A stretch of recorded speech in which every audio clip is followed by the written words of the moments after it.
नमस्कार दोस्तों, मैं महिपाल आपके सामने फिर उपस्थित हूँ एक और नई क्लास के साथ। ये जो आप क्लास देख रहे हैं वो सामान्य ज्ञान गुरु परिवार की ओर से है। ये जो क्लास है हमारी लगभग 5वीं क्लास है। 4 क्लासों में हमने पहले कर चुके, 3-4 क्लासें हमारी रही थी। भाषा व्यवहार विचार का एक टॉपिक जो है वो हम कंप्लीट कर चुके, ठीक है। इसके बाद जो नया हमने टॉपिक कल स्टार्ट किया था वो था हमारा संज्ञा, ठीक है। तो वो ही आज बीच में रह रहा है, उसको पूरा करेंगे। संज्ञा, ठीक है, बिल्कुल 0 लेवल से स्टार्ट किया था और कुछ हम कर चुके। इसके बारे में हमने समझा था, इसका शाब्दिक अर्थ जो होता है वो नाम होता है, ये हम जान चुके।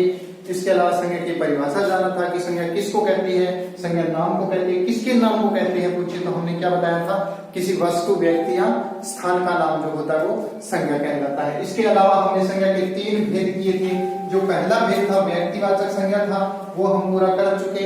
आज जो है वो दूसरा भेद है और वो है जातिवाचक संज्ञा। कौन सा रहेगा आज? जातिवाचक संज्ञा। ध्यान दीजिएगा, जातिवाचक संज्ञा क्या होता है। व्यक्तिवाचक संज्ञा के बाद ये दूसरा प्रकार जो आता है वो जातिवाचक संज्ञा रहता है। क्या होता है जातिवाचक संज्ञा में? देखिएगा कि किसी प्राणी जो होता है उसकी संपूर्ण जाति को दर्शाने वाले शब्द जो है जातिवाचक संज्ञा में आते हैं। ध्यान दीजिएगा, जो संपूर्ण जाति इसकी होती है उसको दर्शाता है। संपूर्ण जाति कहें या संपूर्ण वर्ग कहें, एक ही बात है। संपूर्ण जाति या वर्ग को जो दर्शाने वाले शब्द होते हैं वो क्या होते हैं? जातिवाचक संज्ञा होती है। इसका जो प्राइड एरिया है या हम कहें क्षेत्र, इसका क्षेत्र, किसका क्षेत्र? जातिवाचक का। वो व्यक्तिवाचक की तुलना में क्या होता है? अधिक होता है, ठीक है। जानिएगा किसका क्षेत्र अधिक होता है? जातिवाचक का अधिक होता है, विस्तृत रूप में होता है, ठीक है। कुछ महत्वपूर्ण शब्दावली जो जातिवाचक संज्ञा के अंदर प्रयुक्त होती है वो देखिएगा कौन कौन सी होती है, उसको समझना बेहद जरूरी होता है कि कौन कौन से ऐसे मुख्य शब्द होते हैं जो जातिवाचक के अंदर सम्मिलित किए जाते हैं, ठीक है। तो सबसे पहला जो आता है वो आता है पशु पक्षियों के नाम। देखिएगा, पशु व पक्षियों के नाम, पशु व पक्षियों के नाम। ध्यान दीजिएगा, हमारे सामने कोई भी पशु या पक्षी का नाम लिखा हुआ पाया जाए तो वो किसके अंतर्गत आता है? वो आता है जातिवाचक संज्ञा के अंदर, ठीक है। जैसे मान लो हमारे सामने लिख दिया गाय, लिख दिया मोर, लिख दिया कोई भी लिख दिया, ठीक है। पशु का नाम आ गया या पक्षी का नाम आ गया, वो किस में रहता है? जातिवाचक में रहेगा, ठीक है। इसके अलावा हम इसके और भी प्रकार होते हैं, ठीक है। देखिए जैसे पेड़ का नाम आ गया, दूसरे में लेंगे पेड़ का नाम आ गया कोई पेड़, इसके साथ ही फल का नाम आ गया, पेड़ में फलों का नाम, वो भी किसमें रहता है? ध्यान दीजिएगा, वो भी क्या होता है? जातिवाचक में रहता है, ठीक है। जैसे आम आ गया, ठीक है, बबुल आ गया, ठीक है। इस प्रकार किसी का भी नाम आ जाए वो किसमें रहता है? जातिवाचक संज्ञा में रहता है। आपको समझ में आ रहा होगा, बिल्कुल आराम से जो है वो करवा रहा हूं। इसके बाद दैनिक जीवन में काम आने वाली वस्तुएं, ठीक है। क्या होता है?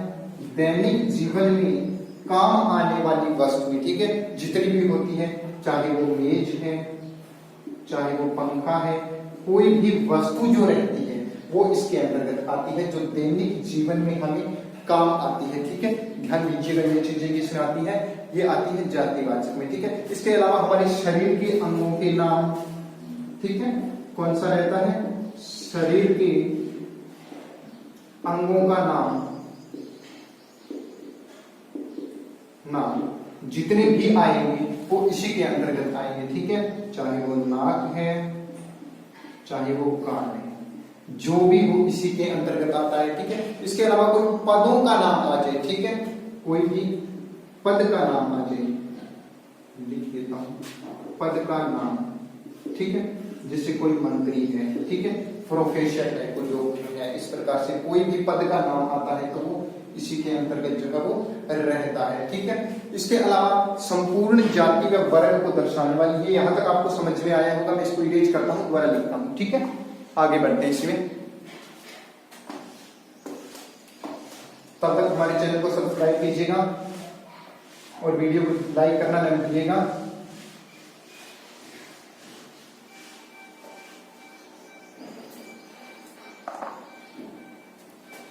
बाद इसमें समझने वाली बात जो है वो मैं समझा रहा हूं आपको। देखिएगा, संपूर्ण जाति का बोध किस प्रकार से करवाते हैं, ये चीज मैं आपको बताने जा रहा हूं। ठीक है, कल हमने किया था एक शब्द जिसमें लिखा था हमने गंगा नदी। ध्यान दीजिएगा, हमने क्या लिखा था, गंगा नदी। ठीक है, ये जो गंगा नदी था, इसको हमने देखा शब्द को, और देखते ही हमें पता चला कि कौन सा है, नदी की बात हो रही है। कौन सी नदी की बात हो रही थी, हमें देखा कि कौन सी नदी की बात हो रही है, यहाँ पे पता चल रहा है गंगा नदी की बात हो रही है। ठीक है, और जहां पता चल जाए वहां पे क्या होती थी, व्यक्तिवाचक, वहां पे व्यक्तिवाचक संज्ञा थी। अब देखिए, मैं सीधा लिख रहा हूं नदी, हमारे सामने शब्द है नदी। क्या हमें पता चल रहा है ये कौन सी नदी है, गंगा है, गोदावरी है, कृष्णा है, कावेरी है, कोई नदी का हमें पता नहीं चल रहा। और जहां नहीं पता चले, यानी कि ये किसको दर्शा रहा है, नदियों के समूह को दर्शा रहा है, इसलिए क्या है, जातिवाचक है। ध्यान दीजिएगा, ये कौन सी है, जातिवाचक संज्ञा के अंतर्गत आएगा। ठीक है, इसी प्रकार से हमने लिखा था हिमालयन, कल की क्लास की बात कर रहा हूं मैं, हमने हिमालय लिखा था। हमें पता चल रहा था कि पर्वत की बात हो रही है, और वो पर्वत कौन सा है, वो है हिमालय। यानी कि हिमालय एक पर्वत है, और कौन सा पर्वत है, विशेष पर्वत है। और जहां विशेष आता है वहां पे व्यक्तिवाचक करना है, मैंने बोला था व्यक्तिवाचक रहेगा। और इसको समझने के लिए, जातिवाचक को समझने के लिए यहाँ पे हिमालय की जगह क्या लिखना पड़ेगा, हमें पर्वत लिखना पड़ेगा। कौन सा पर्वत है, कौन सा पहाड़ है, तो ये कौन सा है, हमें यहाँ नहीं पता चल रहा, पहाड़ बहुत से हैं, नहीं पता चल रहा, तो कौन सा आएगा, जातिवाचक आएगा। पर्वत किसमें है, जातिवाचक में है। ठीक है, इस प्रकार से इसमें जो है वो डिफरेंस किया जाता है, इस प्रकार इसमें भेद किया जाता है, इसको समझ लीजिएगा। इसके बाद में इसके पार्ट की बात करूंगी, जो जातिवाचक है इसके कितने भेद होते हैं। कल मैंने एक बात कही थी कि संज्ञा जो है इसके मुख्य भेद 3 होते हैं, और मैंने इस बारे में बलात् घात के बारे में भी आपको बताया था कि इसके मुख्य भेद 3 होते हैं, यानी गौण भेद भी इसके होते हैं। ठीक है, तो इसके क्या होते हैं, उपभेद, जातिवाचक संज्ञा के उपभेद भी होते हैं। ठीक है, कौन कौन से होते हैं उपभेद, देखिएगा, इसके उपभेद जो है 2 होते हैं। तो संज्ञा के अंदर जो जातिवाचक संज्ञा है इसमें उपभेद होते हैं, और वो होते हैं 2। ध्यान दीजिएगा, उपभेद 2 होते हैं। सबसे पहला जो आता है उपभेद, वो आता है समूहवाचक, समूहवाचक। ठीक है, पहला प्रकार है ये इसका समूहवाचक। ठीक है, ये क्या होता है, संपूर्ण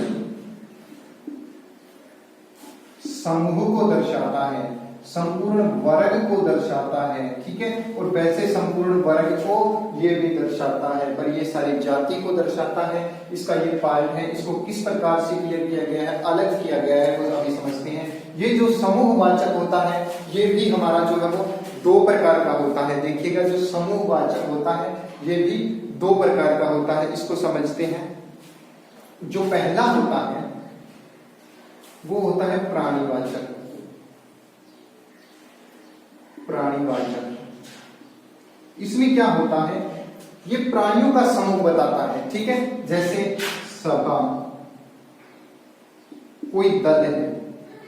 ठीक है, यानी कि सहजीवों का समूह बताता है। इसमें क्या होता है, सजीव प्राणी होते हैं, जो श्वसन क्रिया करते हैं, उनका समूह बताता है प्राणीवाचक। ठीक है, और दूसरा जो होता है प्रकार,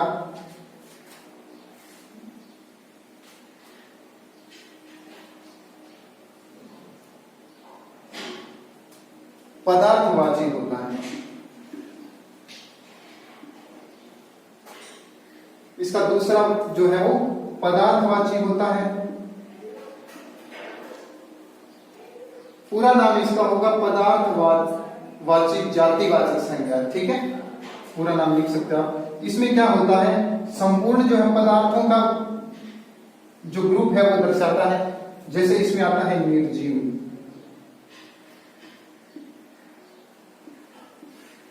निर्जीव पदार्थ कोई भी हो, इसका समूह दर्शाता है। ठीक है, ये भी ग्रुप होता है, पर ये निर्जीवों का होता है, ठीक है। जैसे मान लो ढेर दे दिया कोई, ठीक है, इस प्रकार के शब्द जो है वो इसमें आते हैं, ठीक है।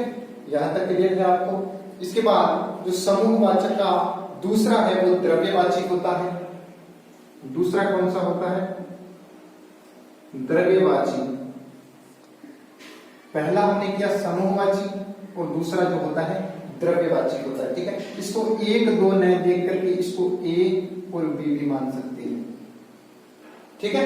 दूसरा द्रव्यवाची होता है, ठीक है। इसके अंदर क्या होता है द्रव्यवाची में? तरल पदार्थ जैसे आ गया, कोई भी तरल पदार्थ आ गया, ठीक है। इस प्रकार के जो है वो दर्शाए जाते हैं शब्दों को। जैसे घी आ गया, तेल आ गया, ठीक है।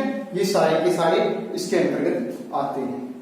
आपको समझ में आया होगा कि जातिवाचक संज्ञा क्या होता है। मैं रिपीट कर रहा हूं, ध्यान दीजिएगा। जातिवाचक संज्ञा संपूर्ण जाति या वर्ग को दर्शाने वाले शब्द इसके अंतर्गत आते हैं, ठीक है। और इसके जो है वो भेद भी होते हैं। कितने होते हैं? दो उपभेद होते हैं। सबसे पहला समूहवाची होता है, और समूहवाची में हम क्या लेते हैं? संपूर्ण समूह या वर्ग को दर्शाता है। किस प्रकार से दर्शाता है? ये दो भेद में के अंतर्गत जो है दर्शाता है। पहला जो आता है प्राणीवाचक। प्राणीवाचक जातिवाचक सर्वनाम है। ये क्या दर्शाता है? प्राणीवाचक का अर्थ होता है जिसमें प्राण निहित होता है, सजीव। सजीव का अर्थ मैंने बताया था जो श्वास लेते हैं वो आता है, ठीक है। इसके बाद इसके अंदर कौन कौन से आ रहे थे? सभा है, दल है, ये सजीवों का होता है। इसके बाद पदार्थवाची आया है। पदार्थवाची में कौन सा है? ध्यान दीजिएगा, निर्जीव पदार्थों का, ठीक है। जैसे ढेर है, इस प्रकार के जो एग्जाम्पल हमारे सामने आते हैं, ठीक है, वो आता है। इसके बाद द्रव्यवाची, ये 2 नंबर भाग इसका रहता है उपभेद के अंतर्गत, ठीक है। और इसमें क्या आता है? तरल पदार्थ आते हैं, जैसे घी है, तेल है, पेट्रोल है, गैस है, इत्यादि शब्द इसके अंतर्गत जो है आते हैं, ठीक है। आप स्क्रीनशॉट लेना चाहो तो ले लीजिएगा। इसके बाद मैं इसको इरेज कर रहा हूँ। 15 सेकंड का आपके पास समय है।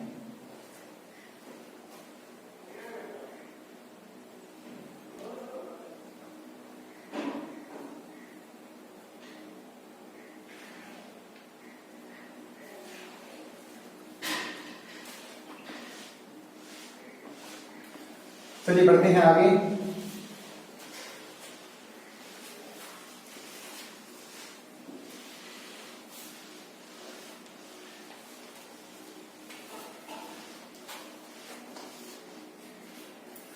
इसके बाद जो लास्ट रहता है वो आता है हमारा भाववाचक।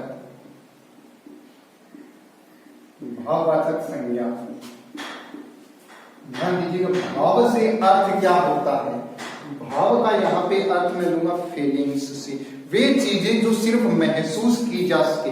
ध्यान दीजिएगा, सिर्फ महसूस की जा सकने वाली चीजें, जो सिर्फ और सिर्फ महसूस की जा सके, दिखाई न दे, वो चीजें भाववाचक संज्ञा के अंतर्गत जो है वो आता है, ठीक है। जैसे बुढ़ापा, जरा अवस्था इसको कहा जाता है। बुढ़ापा, दिनों दिन बूढ़े होते जाते हैं पर ये चीज जो है दिखाई नहीं देती, ठीक है। मिठास,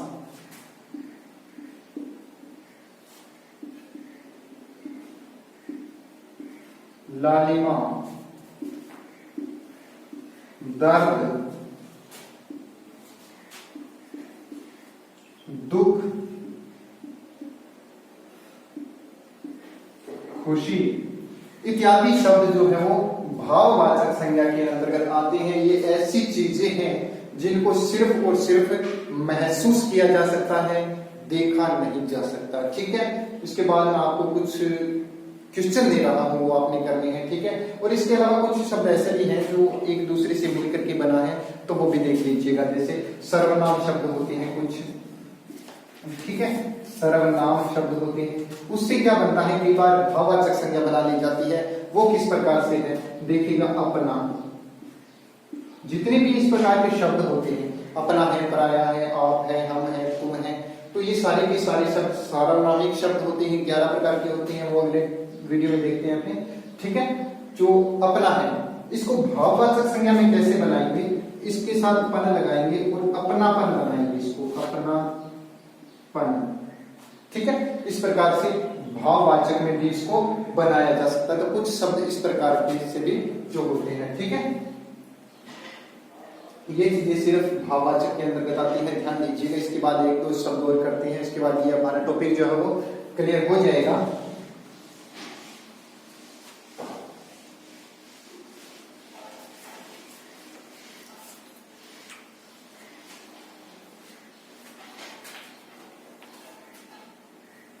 हम यदि लिखें